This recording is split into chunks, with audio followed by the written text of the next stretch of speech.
Yes? There wasn't enough sheets to go.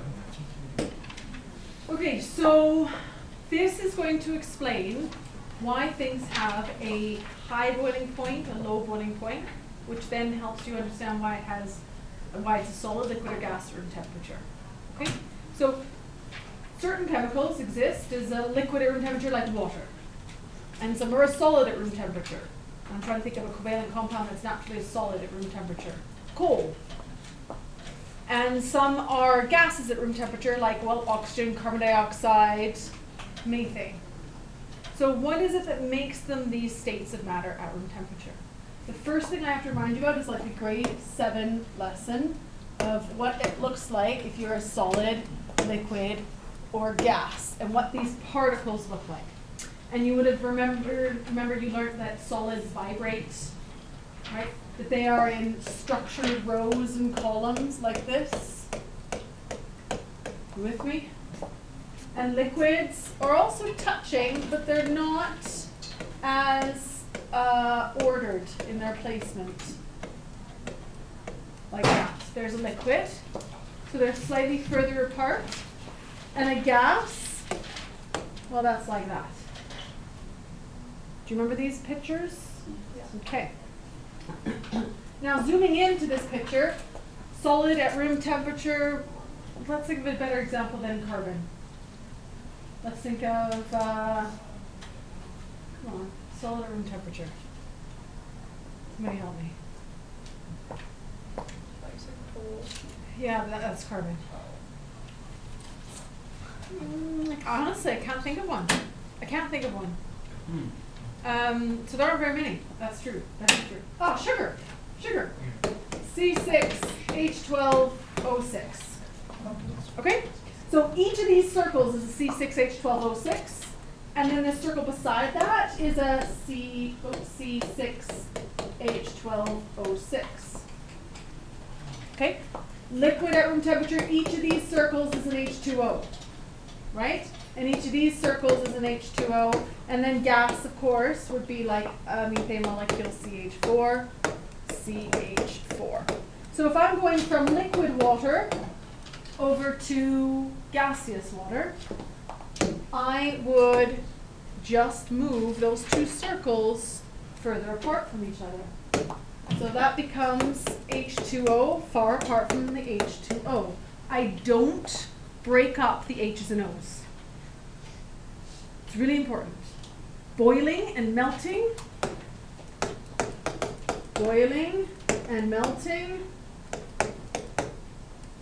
is not breaking and forming covalent bonds. Okay? It is not about breaking and forming covalent bonds, which is the bond between those sticks. That's really important you understand that. Every single student makes that mistake. James. Every single student makes that mistake. Yes. Don't be the one that does that. Okay, so what is holding, well, I should probably draw that as a circle. What is holding one H2O molecule close to another H2O molecule? Okay, so within this H2O molecule, looks like this, just to remind ourselves. Right? Looks like that. So what is holding these two things together? These are called intermolecular forces. As in like the internet or an international event would be between nations. Internet is between networks. Intermolecular is between, well, molecules. So not within the molecule, but between molecules. So the Olympics would be an international event, many different nations. Can you give me an example of an intra-national event? Intra. If this is between molecules, then intra is going to mean, what's an introverted person? Inside, within. So an intra-national event within Canada. The Canadian Winter Games that you just have come back from is an intra-national event within Canada. So an intramolecular bond, well, within the molecule, what kind of bonds are there? That covalent bond. Right? But intra is this guy, sticking two molecules together. Okay? You with me? There are three types of intermolecular force. Three types, and they are listed at the top of that sheet. The first is dipole-dipole. The second is London dispersion forces. And the third is hydrogen bonding. Surprised I wrote it that way. Normally I talk about London dispersion forces first. But anyway. Okay? So, this is the way I think of it. This is the analogy I give my students. If you imagine that to be a piece of bread, and this to be a piece of bread, and we put a bunch of cheese in between, we're going to make a grilled cheese sandwich. Everybody okay with that? If I put lots and lots and lots and lots and lots and lots and lots of cheese, those two molecules are going to stick close together. Right? So if I imagine drawing that H2O really close to the H2O because I have lots and lots and lots of sticky cheese in there, this is more like a solid. Whereas if I don't have very many intermolecular forces, or I don't have very much cheese in my grilled cheese sandwich, here's a piece of bread, and here's the other piece of bread with one measly piece of shredded cheese trying to hold them together. Pretty easy to take them apart. So this is more like a gas. Does that make sense? So the more intermolecular forces there are, or in other words, the more cheese, the more energy is needed to pull the molecules apart.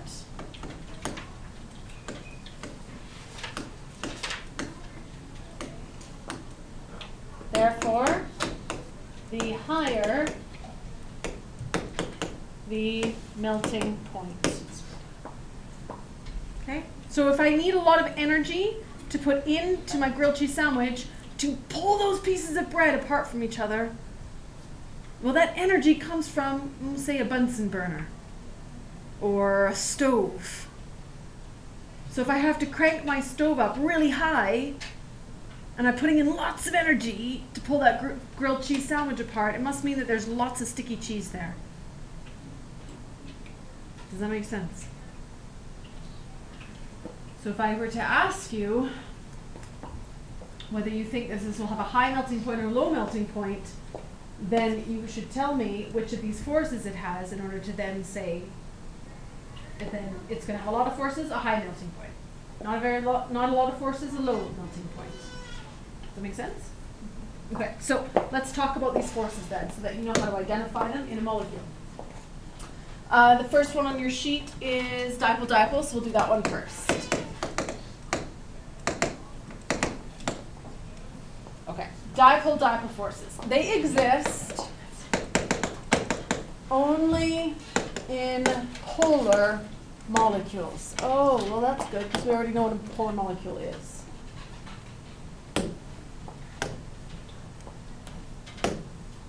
Molecule. Okay? They exist only in polar molecules.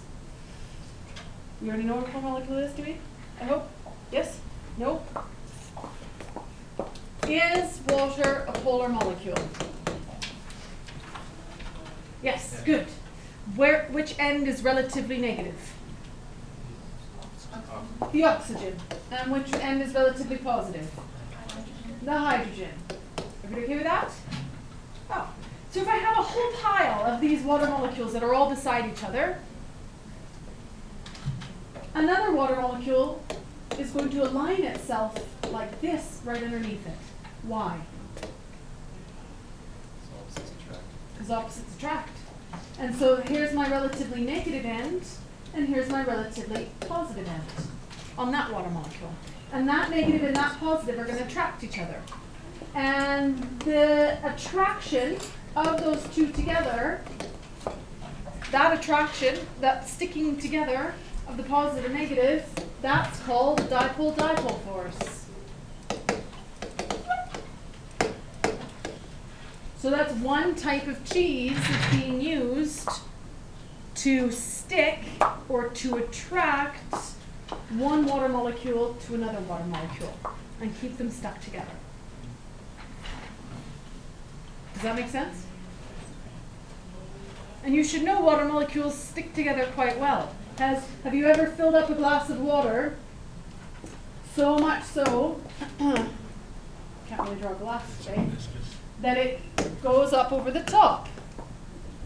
There's my glass, apparently. And you fill it up and it does this at the top of the glass. Fill it up so much that you get a little bow on top, right? Surface tension, that's called. And why doesn't it spill over the side? Because those water molecules are holding on to those water molecules. With what forces? Oh, these ones. So one of which is the attraction of this water molecule droplet that should actually fall to the water molecule droplet that wouldn't fall because it's just on the other side of the cup, that's holding them together like two magnets or something. Okay, and one of those forces that's holding it together is this dipole-dipole force. Does that make sense? Any questions on dipole-dipole forces? So you have to decide, is this molecule polar? Yes, it's polar. Yes, it has dipole-dipole. Okay? And the one polar end will be attracted to the other polar end. Okay? Any questions? Okay, so the next one then on your sheet is London dispersion forces. Okay, London dispersion forces are this. So in this water molecule, oops, maybe, well, that's okay. And this water molecule, I have protons and electrons within there. Everybody okay with that? And they are being held together really tightly. There's a strong attraction of covalent bonds. That's a very strong attraction. But I also have protons and electrons in there. And the same applies, covalent bonds, very strong attraction, blah, blah, blah. But, and this is the analogy I give for this one. If this is a stadium and there's an event happening here there's an event happening, okay? And this is one set of bleachers and this is another set of bleachers. And these guys are on a date, covalent bonds. They're on a date. Well, these guys are on a date as well, covalent bonds. But it doesn't mean that these protons can't glaze across, oh, it's doing it again. Can't gaze across the stadium and be attracted to those electrons. They're not going to bond with them. They're just going to look over the stadium and go, that's an attractive particle. And that electron is going to, even though it's on a date, covalently bonded, it's very happy in this relationship, it's very stable, it's not about to break up, it can still gaze across the field and look at the other protons and go, that's an attractive proton. Okay? So there's a positive and negative electrostatic attraction happening between these two molecules. And that is called a London dispersion force. It's the attraction of the protons in one molecule to the electrons in the other, and the protons of the other to the electrons of that first one.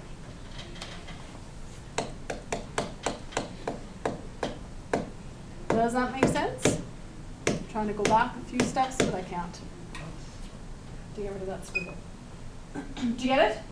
So, what molecule has London dispersion forces? H2O does. What molecule has protons and electrons? Which molecules have protons and electrons?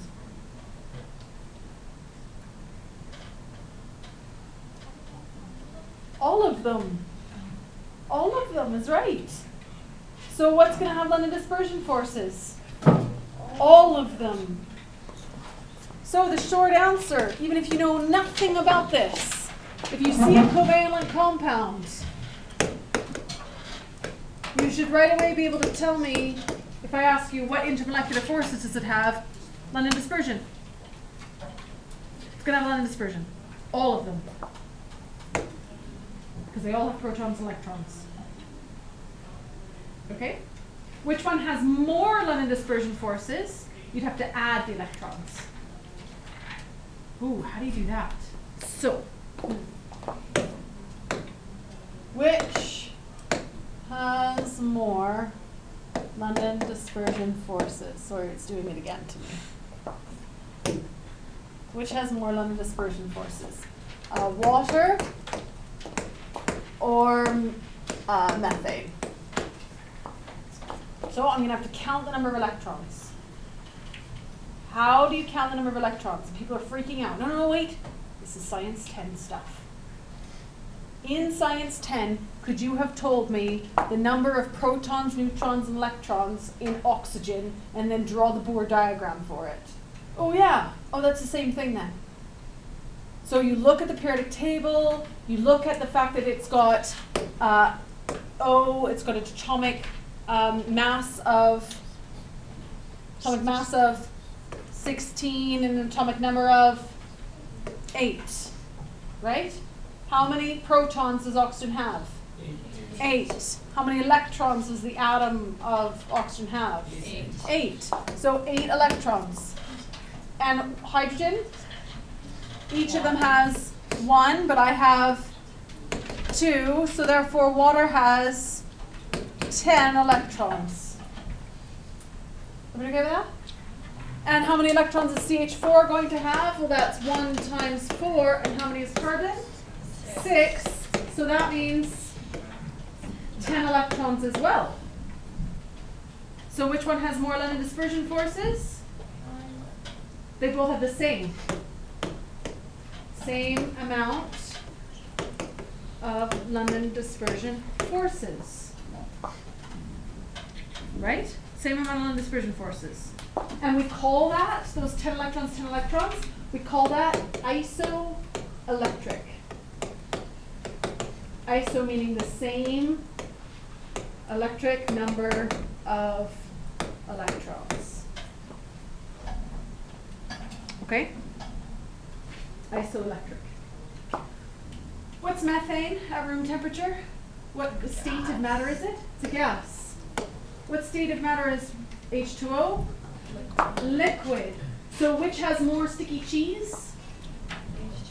H2O has more sticky cheese than methane. Everybody okay with that?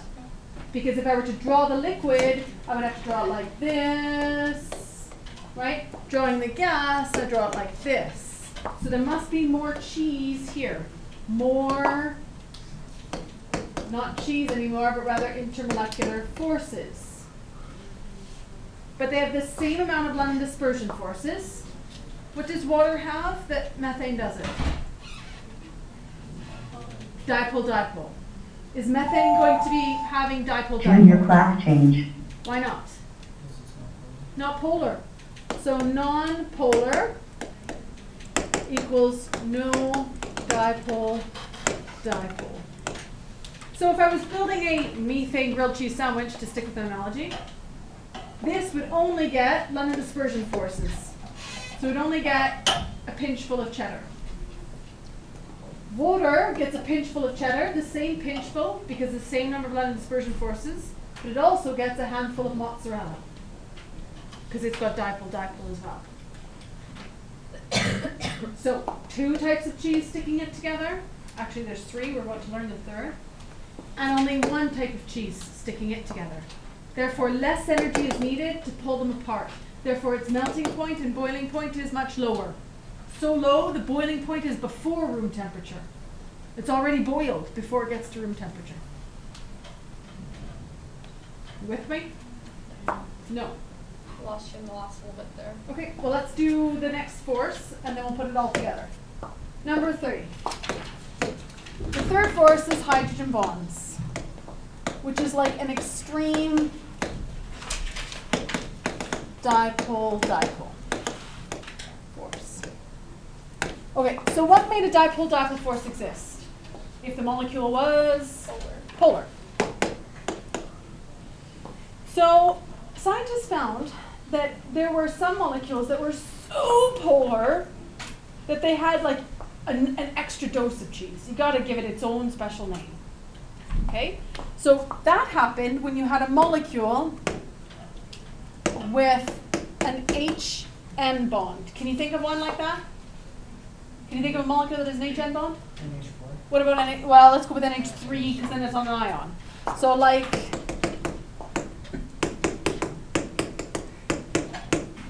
everybody okay with that? See the NH bond? Yes? Or even, what about this one?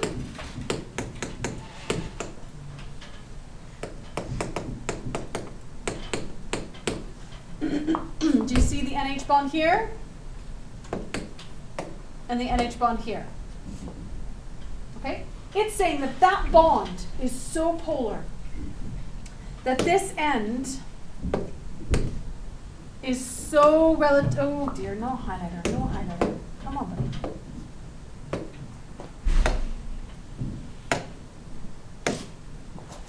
Okay. There we go. Okay, that this end is so negative and this end is so positive that it becomes like super polar. And that will have a special type of attraction to, and you've got to remember this, I'm not talking about this bond anymore. I'm now talking about an intermolecular force which exists between another molecule that's the same, but so CH, H, H, and, oh, come on, and NH, H. Okay?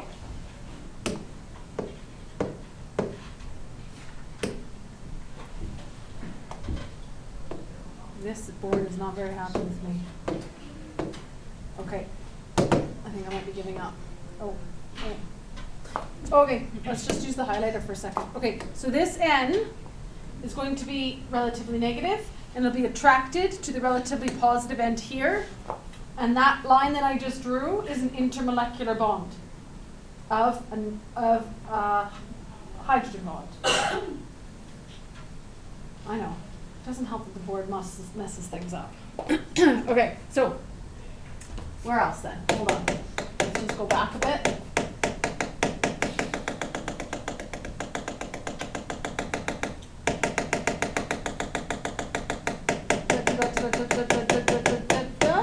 Okay. So not only is NH bond really polar, but HF bond is also really polar, and HO bond is really polar. Oh, what molecule have we just done that has OH bonds? H2O. H2O. So let's go back and just compare again. Why is it that H2O is a liquid at room temperature and CH4 is a gas at room temperature? Okay? What intermolecular forces does water have? Dipole-dipole. Why does it have dipole-dipole? Because it's polar. What else does it have? London dispersion forces. Why? Right, because every covalent compound has London dispersion forces. What else does it have? Hydrogen bonding. In fact, how many hydrogen bonds has it got? 2. So in this water molecule, this hydrogen will form a hydrogen bond to the oxygen of another water molecule. And this hydrogen bond will form another to that water molecule. Not only that, but as well, let's just change the color, hopefully. I also have the fact that that's relatively negative, this is relatively positive. So there's my dipole-dipole force. And the electrons in these are attracted to the protons in those. So I also have London dispersion forces. So if I was making this as my sandwich, so here's a piece of bread, here's a piece of bread, and I was trying to represent all the sticky cheese holding those two things together, I would put cheddar, mozza, and challah all in that. Methane. Does it have dipole-dipole forces? No, because it is not polar. Does it have London dispersion forces? Yes. Yes. Does it have hydrogen bonds? Yes. Yes. So when I'm making this grilled cheese sandwich, only one kind of cheese. So it's going to be easier to pull apart two molecules of CH4. There's less forces holding them together. Therefore, at room temperature, it's a gas rather than a liquid. Did you get that? I hope. Sort of. Okay. Takes a bit of practice, I think. Is there anything else that's on this sheet that I need to tell you about? Nope, that's all. Okay, so in your snap booklet, on page 70, oh dear, it's doing it again. On page 77 and 78, you get to practice this. Okay? It'll take a while to get your head around it because you've got to kind of put everything together in order to come up with these answers. And this, by the way, is one of the things that ties directly to Chem 30. Okay? So, intermolecular forces, you are going to see a lot this year because I need you to understand it for next year. Okay? Alright, so intermolecular forces, how to go?